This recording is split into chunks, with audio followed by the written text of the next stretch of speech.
Math things. Writing. Oh, hi. I didn't see you there. Why don't we step out into my office? All math is numbers, if you think about it. As Thomas Einstein once said, yeah, that's right.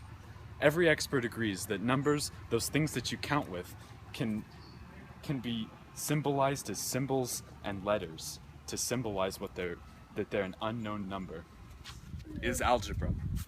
Alright, this first equation here, y equals 6 plus 1 is pretty easy, because as you know, you can take 6 plus 1 and it equals to 7, and that means y equals 7.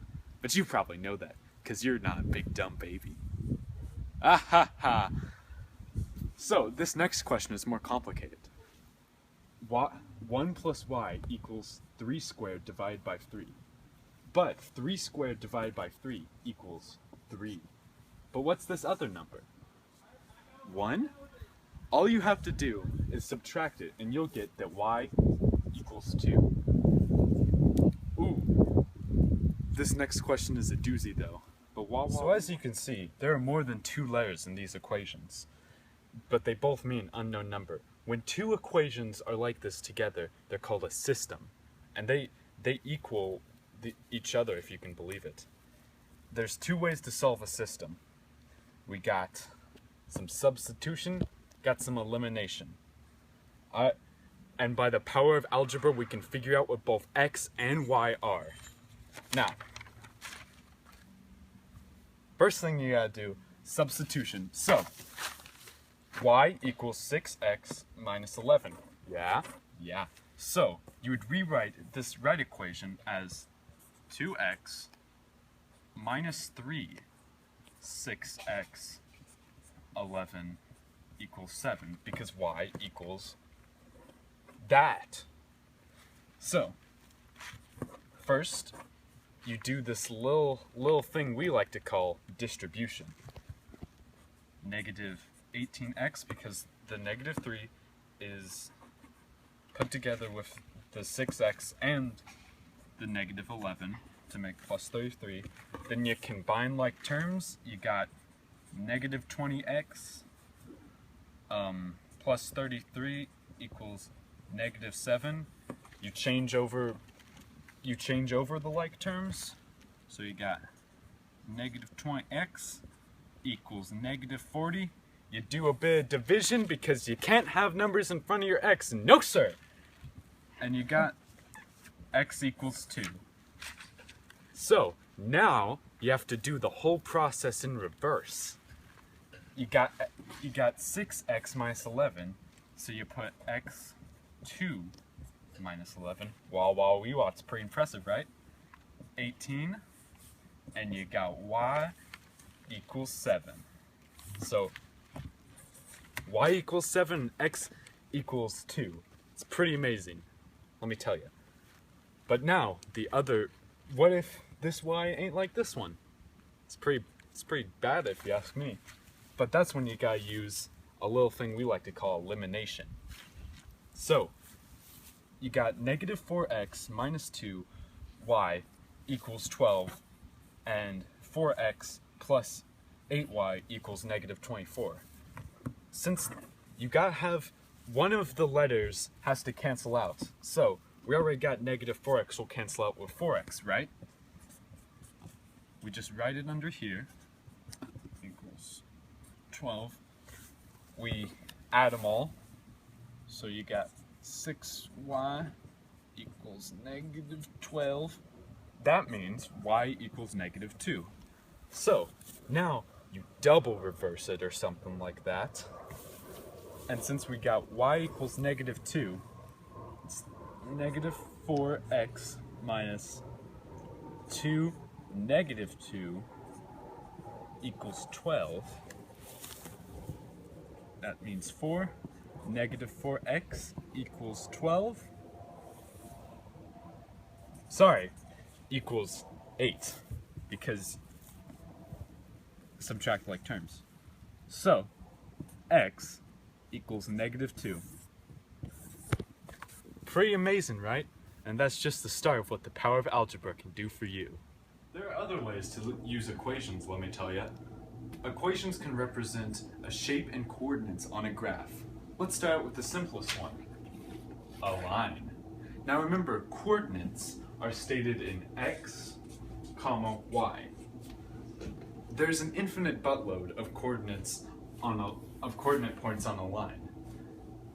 A line can be represented by an equation in many ways, such as slope-intercept form, and point-slope form and standard form. Slope-intercept is mx times y equals mx plus b, where m equals the slope and b is the y-intercept. 2x plus 1 means this line plus 1. The slope is 2, as you can see. Now, another one would be point slope form. Alright, so negative y1 and negative x1 equal a point on the graph, and m still equals the slope. This would be the point slope form for this line, because y1 and x1, 1, 0, is a point on this graph, and 2 is still the slope. Now the final, and don't tell the other forms I said this, probably coolest, form would be standard form. Negative, so A, B, and C all have to be numbers, and yeah, numbers. Negative A over B equals the slope, and C, negative C, is the y-intercept. So, no, it's gonna blow your mind. So, got 2, got B, got the slope. Negative 2 over negative 1, 2, negative 1, 1. Oh snap. Is that the slope and y-intercept? Algebra. There are other ways equations can look, such as an inequality. In an inequality, instead of an equal side, there is a greater than or equal to, less than or equal to, greater than or less than sign. And these signs make a different type of graph. As you can see here, this equation refers to all of these points because it's greater than or equal to the line, and the equal to means the line is solid. If there was no equal to, the line would be dashed and would mean that these points aren't included. Yeah, it's inequalities. Alright everybody, hold on to your butts, because it's about to get wild. The final form of equations we'll talk about here models something like the St. Louis Great Arch. You guessed it, a parabola, also called the quadratic equation. The parent function is y equals x squared. But wait, there's more!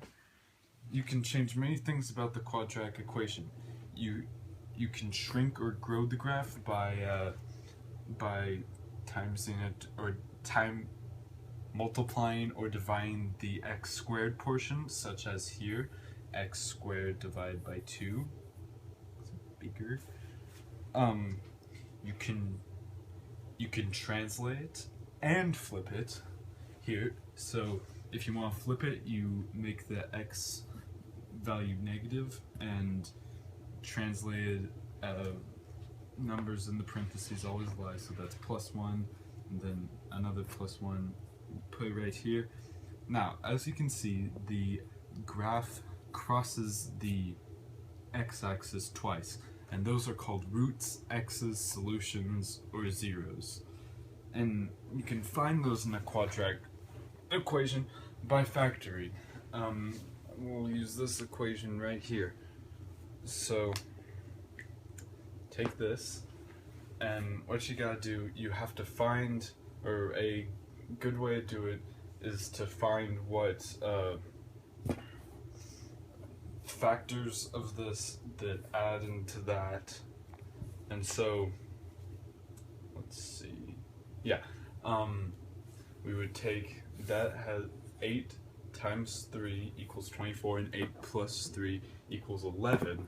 And since you can times 2 negatives makes a positive, got that.